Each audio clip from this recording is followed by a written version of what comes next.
This is the story of how the world's largest restaurant chain closed nearly 8,000 American locations in less than a decade, more than any other U.S. restaurant chain in history. At its peak in 2015, Subway had 27,100 stores in the United States. That's more locations than Pizza Hut, Burger King, Wendy's, and Taco Bell combined. Today, that number has fallen below 20,000 for the first time in 20 years. To put that in perspective, Subway has closed more stores than Taco Bell's entire U.S. footprint. So what happened? The answer isn't as simple as Jared or the tuna lawsuit or people stopped eating sandwiches. The real reason Subway is failing is a perfect storm of franchise model abuse, a leadership vacuum, aggressive competitors, and a series of self-inflicted wounds that turned the company's greatest strength into its fatal weakness. Let's break it down. First, let's understand the scale of this collapse. In 2015, Subway generated $11.5 billion in U.S. system-wide sales. By 2024, that number had dropped to $9.5 billion, a 17% decline over 9 years. And that's not adjusting for inflation, which makes the real decline even worse. But the store count tells an even more dramatic story. In 2016, for the first time in company history, more Subway locations closed than opened. That was the beginning of a streak that hasn't stopped. 356 net closures in 2016, 836 in 2017, over 1,100 in 2018. By 2020, they were losing 1,800 stores in a single year. The decline accelerated right through the Roark Capital acquisition in 2024. By the end of that year, Subway had just 19,502 U.S. locations, a 28% reduction from its peak. And here's what makes this particularly painful. While Subway was shrinking, the overall sandwich and subcategory grew by 19%.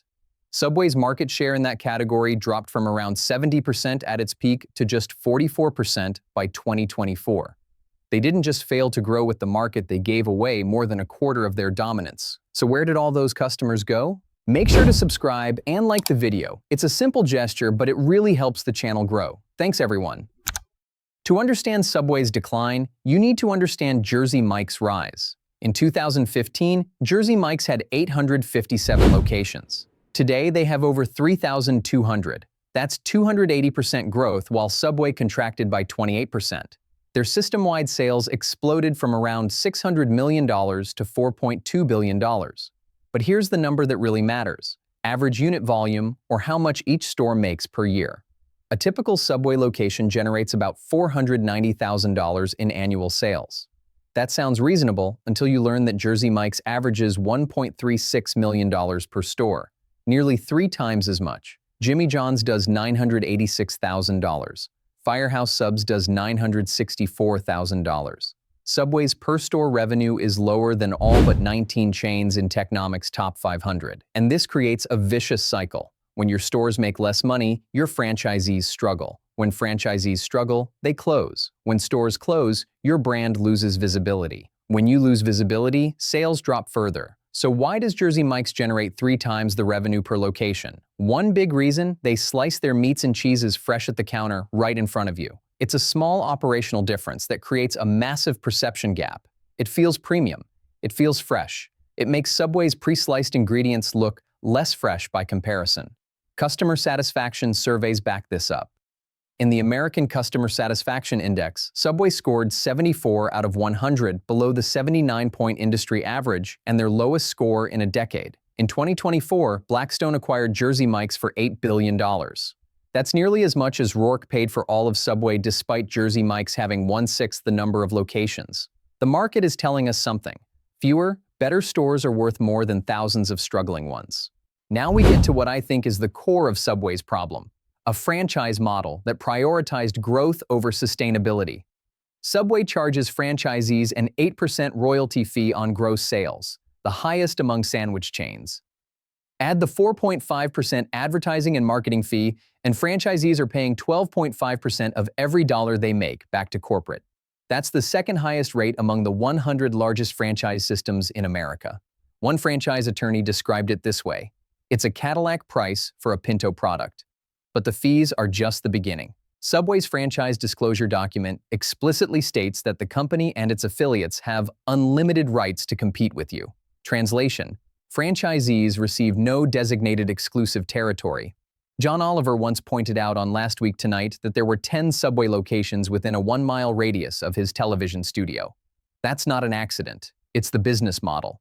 Between 2010 and 2015, Subway opened over 4,400 new restaurants, while existing locations began cannibalizing each other's sales. The relationship between Subway corporate and its franchisees has become genuinely adversarial. In 2017, Subway initiated 702 arbitration actions against its own franchisees. For comparison, McDonald's initiated 1, Dunkin' initiated 2, Pizza Hut, Burger King, and Wendy's, 0. Subway initiates more legal disputes with its U.S. franchisees each year than all of its major competitors combined.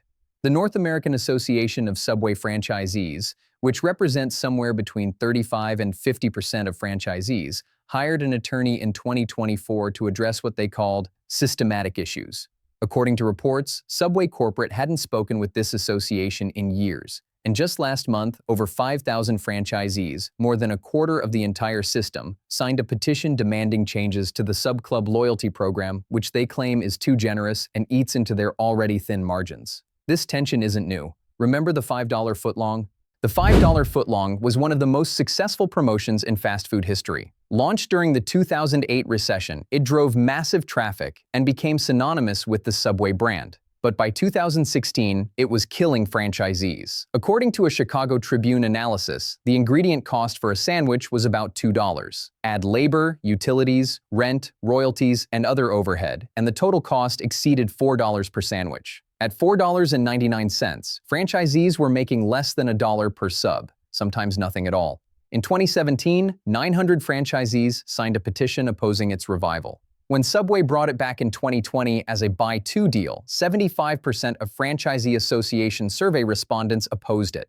The promotion was pulled to digital only after just 2 weeks. The $5 footlong taught customers that Subway sandwiches should be cheap.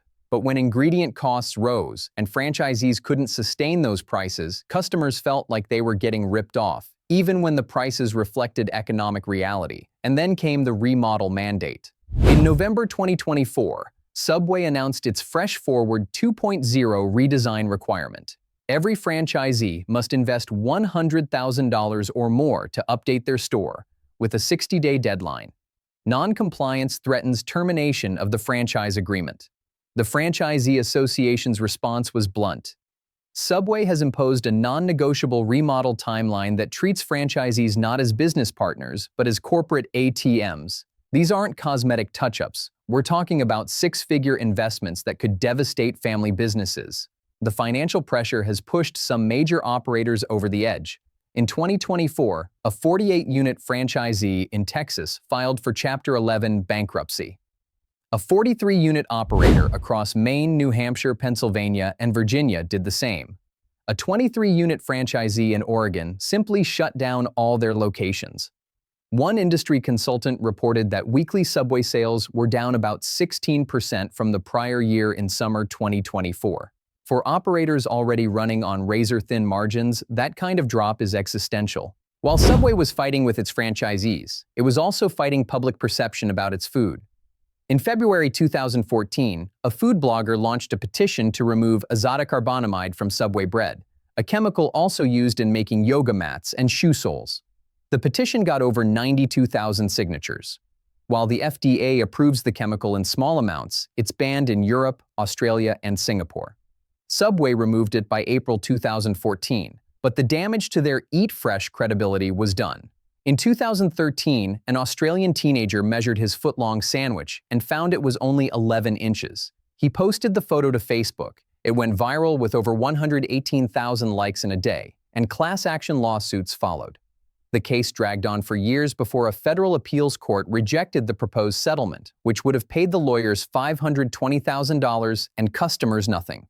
The judge called it no better than a racket. Then came the tuna lawsuit in 2021. Plaintiffs alleged Subway's tuna wasn't actually tuna. The New York Times commissioned lab testing that found no amplifiable tuna DNA in samples. Headlines were brutal. But here's what got less coverage. A leading DNA testing lab conducted over 50 tests for Inside Edition, and all samples contained skipjack tuna, yellowfin tuna, or both. Scientists explained that cooking tuna at high temperatures breaks down DNA, making traditional testing unreliable. The lawsuit was dismissed in 2023. And in 2020, Ireland's Supreme Court ruled that Subway bread couldn't legally be called bread for tax purposes because its sugar content, 10% of flour weight, exceeded Ireland's 2% limit for staple foods. Instead, it was classified as confectionery or fancy baked goods. None of these controversies necessarily proved Subway was selling bad food, but together they created a narrative. And narratives matter. All of these problems might have been manageable with strong leadership. But on September 14, 2015, Subway lost the one person who had held it all together. Fred DeLuca co-founded Subway in 1965 at age 17 with a $1,000 loan from a family friend. He built it into the world's largest restaurant chain by location count.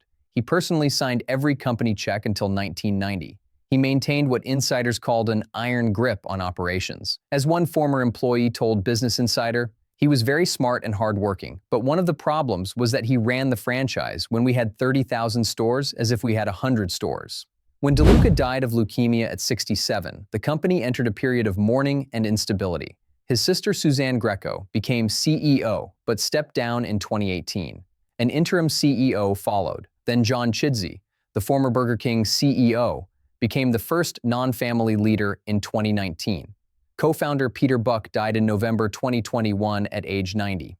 By then, estate planning concerns and the continued decline made a sale inevitable. Subway cycled through leadership while its competitors executed. Jersey Mike's achieved 20 consecutive years of same-store sales growth. Subway achieved 9 consecutive years of store closures. Make sure to subscribe and like the video. It's a simple gesture, but it really helps the channel grow. Thanks, everyone. I've saved this for near the end because, despite what you might think, it's probably not the main reason for Subway's decline. Jared Fogle became Subway's spokesman in 2000 after losing 245 pounds eating Subway sandwiches. He appeared in over 300 commercials across 15 years. Subway attributed between 1/3 and 1/2 of its sales growth to his campaigns. On July 7, 2015, the FBI raided Fogle's home. Subway suspended the relationship the same day. By August, he had pleaded guilty to child pornography distribution and traveling to engage in illicit sexual conduct with a minor. He was sentenced to more than 15 years in prison. A Reputation Institute study showed Subway's score dropped 6 points between the first and third quarters of 2015. The scandal was devastating to the brand's image. But here's an interesting finding. A 2023 academic working paper found no detectable effect on the probability of customers visiting Subway. The reputation damage was real, but it may not have directly translated to lost customers. The decline was already underway for structural reasons. The Fogle scandal accelerated it and made it more visible, but it didn't cause it. In August 2023, Roark Capital announced it was acquiring Subway for $9.55 billion. The deal closed in April 2024. Roark is a private equity firm with $37 billion in assets under management. Through its portfolio companies, it controls a restaurant empire generating $97 billion in annual system revenues across 112,000 locations. That includes Arby's, Buffalo Wild Wings, Dunkin', Sonic, Baskin-Robbins, and, notably, Jimmy John's. Yes, the same private equity firm now owns both Subway and its fifth-largest competitor. The FTC investigated before approving the deal. Subway has launched turnaround efforts, a new store design, menu innovations like footlong snacks and wraps, and those meat slicers to compete with Jersey Mike's fresh-cut appeal.